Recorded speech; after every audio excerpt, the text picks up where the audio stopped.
Let's look at page 45, the language focus section on page 45 of your Headway Upper Intermediate English Student's Book. So we're looking at the student book, page 45. Now, part 1. Do these sentences refer to the present or the future? We're studying future forms in this unit. So look at these two sentences. Marie's moving house soon. At the moment, I'm packing. Do these sentences refer to the present or the future? What do we notice? Well, clearly the first sentence, Marie's moving house soon, this refers to the future. The second sentence, at the moment I'm packing, refers to the present. How do we know? Both of them are using the present continuous. Marie's moving, Marie is moving. I'm packing, I am packing. But we have expressions that clarify the meaning. Remember that present continuous can refer to the future, especially if we're talking about a plan for something that is happening in the near future, maybe tomorrow or next week. So Marie's moving house soon. The adverb soon makes it very clear it hasn't happened yet. It's not happening now, but it's going to happen soon. Similarly, we have this phrase, at the moment. The time expression means at this moment. Right? So it sounds like maybe I'm packing, I'm going on a trip, and a friend calls on my phone and I answer, and I say, oh, sorry, I can't help you right now, I'm packing at the moment. Let's look at these other two sentences. I work in the city. The plane leaves at 10:30. Notice, I work in the city. Present simple. The plane leaves. Oh, leaves. That's also present simple. The plane is an it, so we add s, right? But I work in the city. This is clearly present, right? Talking about my life in general, my everyday habits. I go to work every day in the city. But the plane leaves at 10:30. We have talked before about how we can use the present continuous for a future plan.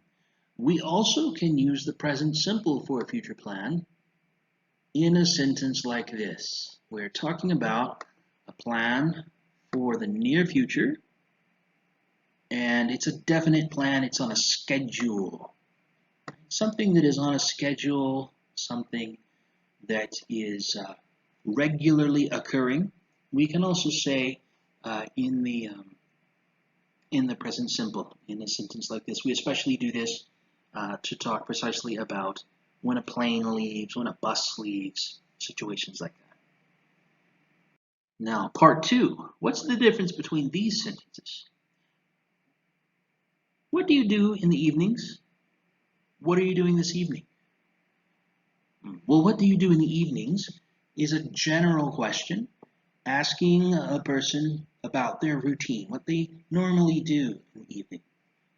But if I'm talking to a friend and say, what are you doing this evening?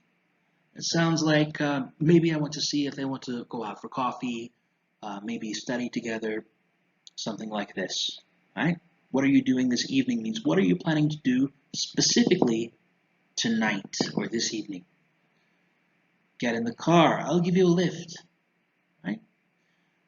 Been at the gym with a friend and he needs a ride home. His car is broken down and I say, hey, get in the car, I'll give you a lift. But I'm going to give Dave a lift to the airport tomorrow. We have seen this before, haven't we? Why did we say I'll give, but I'm going to give? What is the difference? Well, it's a fairly clear difference. We've talked about this before. Get in the car, I'll give you a lift. This is a decision I'm making in the moment. It's not something I was planning before. I'm talking to a friend, he needs a lift. I say, hey, I'll give you a lift. But I'm going to give Dave a lift to the airport tomorrow. Here we're using the going to form. So we have to be in simple present plus going to plus the infinitive. I'm going to give. This is a plan I have. I already promised Dave that I would give him a ride to the airport tomorrow. It's something I'm going to do. We often use going to talk about plans that we've already made a decision about, but that are still in the future. What about these two sentences? Excuse me, these two pairs of sentences, I should say. We'll have supper at 8. We'll be having supper at 8. This word supper? Supper is a way of talking about the meal that you have at night. Some people say dinner. Many people say supper. I actually grew up saying supper. But we'll have supper at 8. That means, it sounds like a family talking about sitting down together and eating.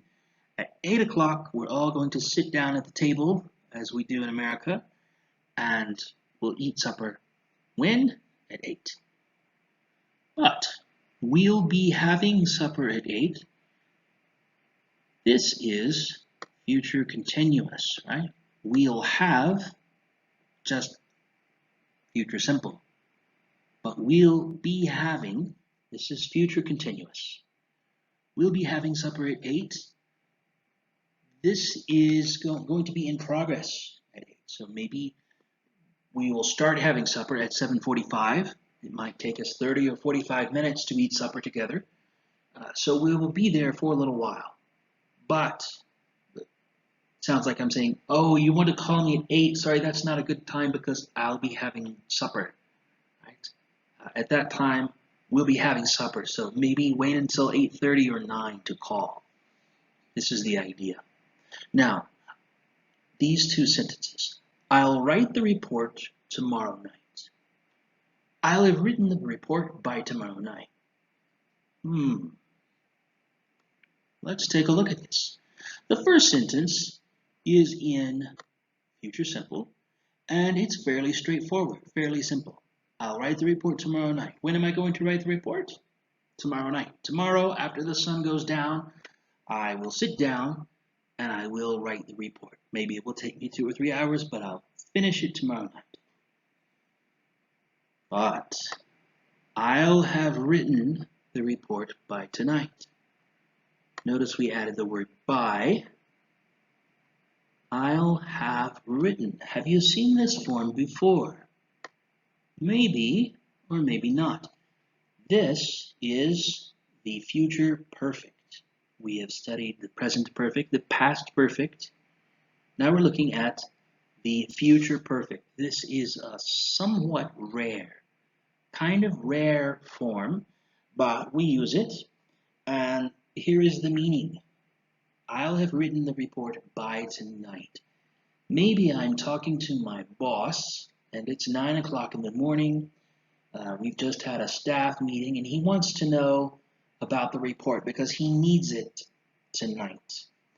Now, I have a few things to do this morning, but I will be very free this afternoon. It should only take me a couple of hours to write that report. So this afternoon at 2 o'clock, I will sit down and type up the report, and I will finish it by 4 so I can email it to my boss and he'll have it tonight. I'll have written the report by tonight. This means before the night starts. When we see by, it means that something will happen and it will be finished before, in this case, before tonight. Okay? If I tell you I'll finish it by tomorrow, that means it will be finished when I go to bed tonight. All right? I think we'll have enough money by June. That means that maybe in May we will get all the money we need, and before June 1st we will have that money. Okay? So the future perfect refers to something that hasn't happened yet, but it's going to happen before a certain time in the future that we're talking about. So I hope that helps.